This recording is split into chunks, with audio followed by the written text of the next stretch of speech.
Today we're talking about inflammation because inflammation affects everything.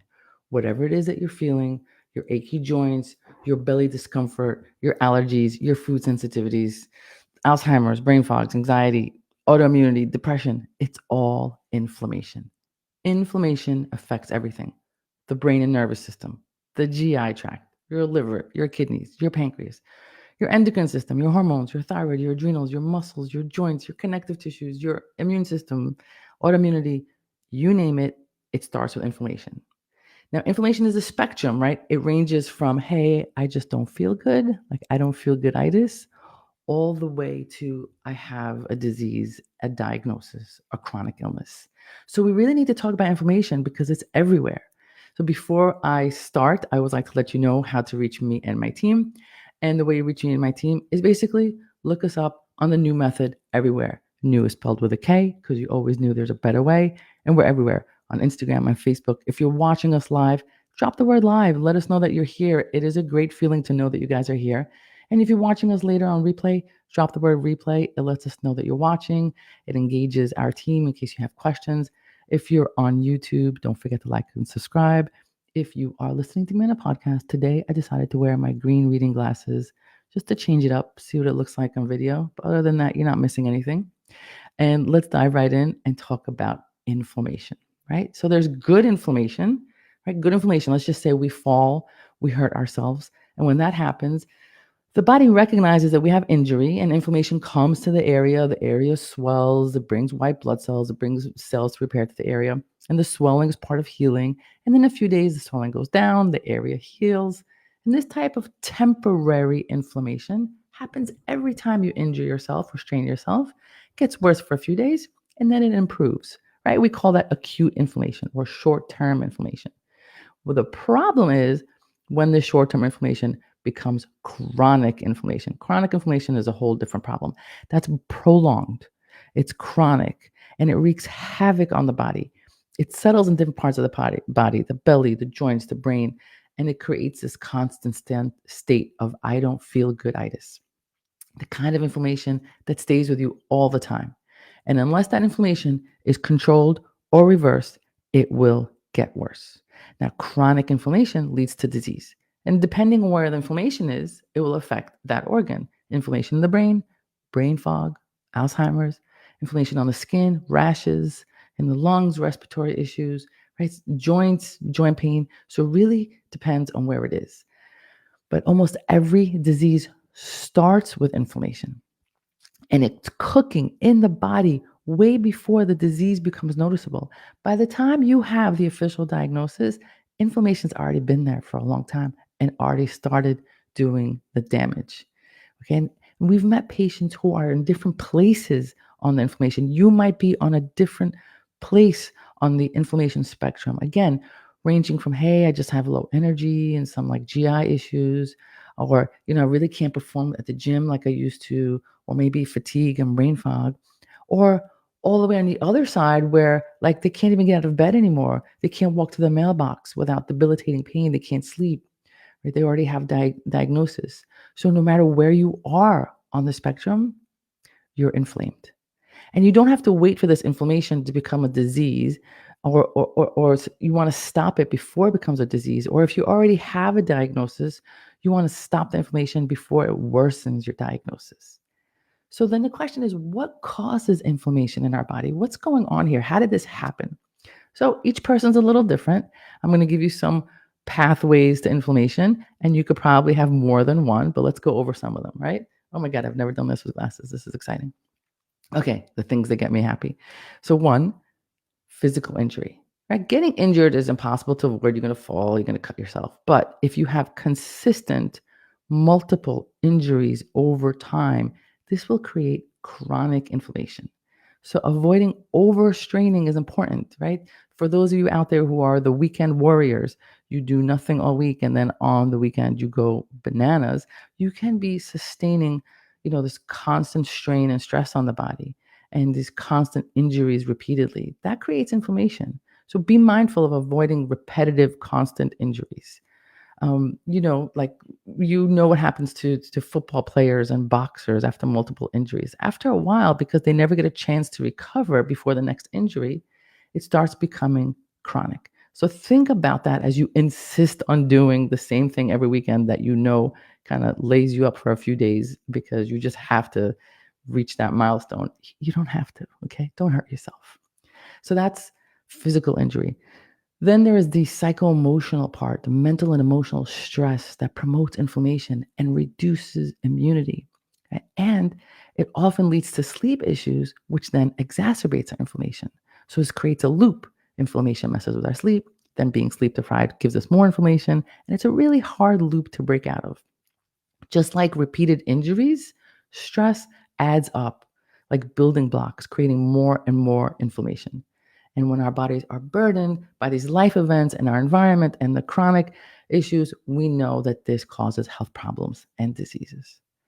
Number 3 on our list of how we get inflammation is infections. Now, of course, we can have a quick infection, a cold, a flu, and then we have a reaction. We fight it off. That's how we stay alive every time we get sick. But we're talking about when that inflammation doesn't go away. For some people, that means repeated infections. I'm constantly getting sick. I'm constantly getting cold. Every time my immune system has to mount a response, right? Constantly battling an illness. That's a cycle. But then there's also people who have a chronic illness, a chronic infection, and may not be aware of it. The classic example are people who have Lyme for a really long time and may not even know it, or actively fighting a different pathogen. H. pylori is one of those things, and it can go on for years and years. And you have various symptoms, but you don't get diagnosed. And this whole time, your body is dealing with a chronic infection, right? And that is going to cause chronic inflammation. Next up on our list is environmental toxins. Our bodies are affected by our environment. We may be exposed to smoke, mold, chemicals, heavy metals. There's toxins everywhere. There's no way to avoid them, but for some people, it's really taxing to their system. Most people can clear these chemicals rather effectively. That's why not everyone around us is sick when they're exposed, but everyone's built different. And some people, when they're exposed to certain environmental toxins, and I don't necessarily mean, you know, crazy chemicals from a factory. Sometimes it's just having a candle burning in your office space all the time. That is a toxic chemical. And for some people, you can't clear that. So this can cause this constant underlying inflammation, which could really be an issue. Okay, then we have nutrition, the standard American diet. If you are still eating the standard American diet, it is so inflammatory. It's called the SAD diet. The acronym is SAD because it's sad. Okay, we're talking about the high-fat foods, the high-sugar desserts, the drinks, the red meat, the refined grains, the high-fat dairy products. Generally, it lacks fruit, it lacks vegetables, it lacks whole grains and fish and nuts, and of course, it's linked to obesity, heart disease, cancer, other diseases, and inflammation. Now, we already know that the carbs and the sugar can lead to diabetes. I'm not going to go through that. But remember what happens before diabetes. You have this pre-diabetes, this years of insulin resistance, right? This state of insulin resistance, this pre-diabetes, oh, don't worry about it. You're not diabetic, you're pre-diabetic, not a big deal. That's a state of inflammation because you're constantly trying to battle what to do with these carbs, right? And side note, this high intake of sugar and refined grains that you're like, no, it's fine. I don't have diabetes. I must be okay. I go every year for my annual. I'm fine. Guess what else it does? It also increases something called free radicals, which are molecules in your body that have an uneven number of electrons. I'm not going to go into it, but these free radicals cause chemical reactions, which is called oxidation. And oxidative stress is this imbalance between free radicals and antioxidants in your body. So a little bit of a technical paragraph there, but the point is that the standard American diet really causes inflammation on so many levels, even if you're just pre-diabetic. It's happening, it's inflamed, it's why you don't feel good. And remember, you cannot remove inflammation from any of these other sources that I'm talking about if you're still eating inflammatory foods all day. Okay, so we just have to get on that. Next up is leaky gut, fancy word, GI permeability. For a normal, healthy GI, there's this amazing barrier of tight junctions. and it has an important job. It allows the good stuff in and blocks the bad stuff. But for many of us, if you're watching this, you probably already have leaky gut. That's why you're down this rabbit hole. But that barrier is loose and certain proteins get through. And when those substances get through, the body reacts to it like as it would to a foreign invader. And this process causes inflammation. I did a whole talk on leaky gut. Check it out. But quick paragraph on where the inflammation comes from. Now, here's something you may not realize. If you are currently overweight or in the obese category, not my categories, these categories already exist. You're beautiful, you're lovely, there's no shaming here. I just want to let you know that that state of extra weight is a state of inflammation. And now you find yourself in this kind of never ending cycle because this excess weight causes inflammation. The inflammation causes disease and chronic issues like diabetes, prediabetes, which then causes more inflammation. And so you're stuck in this inflammation loop over years. And this is why you may not feel well. Now, it's not just, oh, just lose some weight. It's not about that. It's about reduce the inflammation. Okay. And that's what we talk about. So I like to bring it up, but really important that there is no body shaming or anything like that. You're beautiful, you're wonderful. And it's not just about losing weight, it's about losing inflammation. Okay. So the whole point is that you have inflammation from multiple sources, inflammation in more than one area at a time. You can have leaky gut, you can, lack of sleep, you can have stress, you can have all these things kind of coming together, creating this big, intense place of inflammation, right? So the next question is, okay, I'm definitely exposed to all these things or have more than one of these things. How do I test for inflammation? This gets tricky, right? Because there are some testing. There's CRP testing. There's ESR testing. These are tests that you can get in your blood work that shows what's called general markers of inflammation. But they're really general, meaning they don't tell you where the inflammation comes from. They don't tell you what to do about it. They just kind of say it's there. And what's even more important to note is that even if they're negative, it doesn't mean you don't have inflammation. It just means the test didn't capture it. So having a positive result, yeah, it confirms inflammation, but having a negative result doesn't mean you're not inflamed. Okay. So don't want you to be like, oh, my CRP is fine, I must not be inflamed. No, not so much. If you don't feel good and you have aches and pains and you have issues, you're inflamed. And the markers take time before they show up. The markers, and this is important because some of you feel really, you go to your doctor, your NP, your PA, and you're told everything's fine. All your markers are good. Great. That doesn't mean anything. It just means the markers didn't show up yet. It's going to take some time for them to show up. So don't get disheartened and say, oh my God, everyone's telling me I don't have inflammation. Just because the labs are negative doesn't mean you don't have inflammation. The bottom line is, don't assume you're off the hook if your labs don't show anything. Okay. If you don't feel good, you have inflammation. So the next question is, how do I get rid of this inflammation? Always, always, always, always, always, always, always, always start with the gut. Okay. But why would I start with the gut? You just said it might be stress. You just said it might be environmental toxins. You said it might be an infection. Maybe I should get some fancy test, because you have to start with the gut. Right? It might be mold. It might be food sensitivity. It might be your hormones. It might be so many things, especially if you Google it. There's a million tests and protocols and kits, but you always start at the gut. You have to first clear the weeds before you plant the trees. Before you even start considering any of the other tests, you might need them, but before you consider testing for mold and hormones and food sensitivities, you fix the gut first. You do this for two reasons. One, keep things simple. For most of our patients, cleaning up nutrition solves most of the symptoms without any additional testing or cost. So for most of us, we're already more than halfway there just by fixing nutrition. Super simple. Fix the gut, you fix most of the issues. Now, for patients who are more complex, if your issue is more complicated, we still have to fix the gut first, because let's just say you are positive for an infection. You do have mold, and we need to kind of remediate that or help you detox from it. You will not be able to handle the treatment if your gut is not on point. This is why you start with the gut. I talk about this in my book. You have to start with the gut. I won't even consider testing you for toxins or mold, or treating you for toxins and molds, or hormones for that matter, unless your nutrition is already on point and I know that your belly can handle it. Okay. So remember, treating a patient for mold or Lyme, it's taxing. It's taxing on your detox system. It's taxing on your liver. I need to make sure nothing else is in our way as we're getting to these other things. So trust me on this one.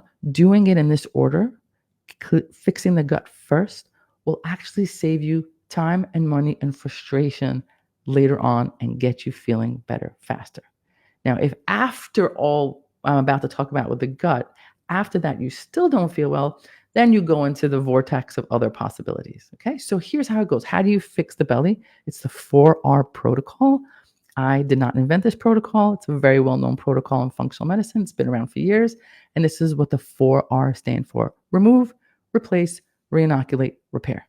Okay, remove. You have to remove anything that's hurting your belly.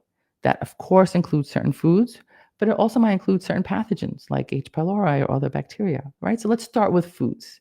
There are certain foods that just have to go for everyone. Some of these obvious kind of, if you're still eating junk food, standard American diet, it's got to go.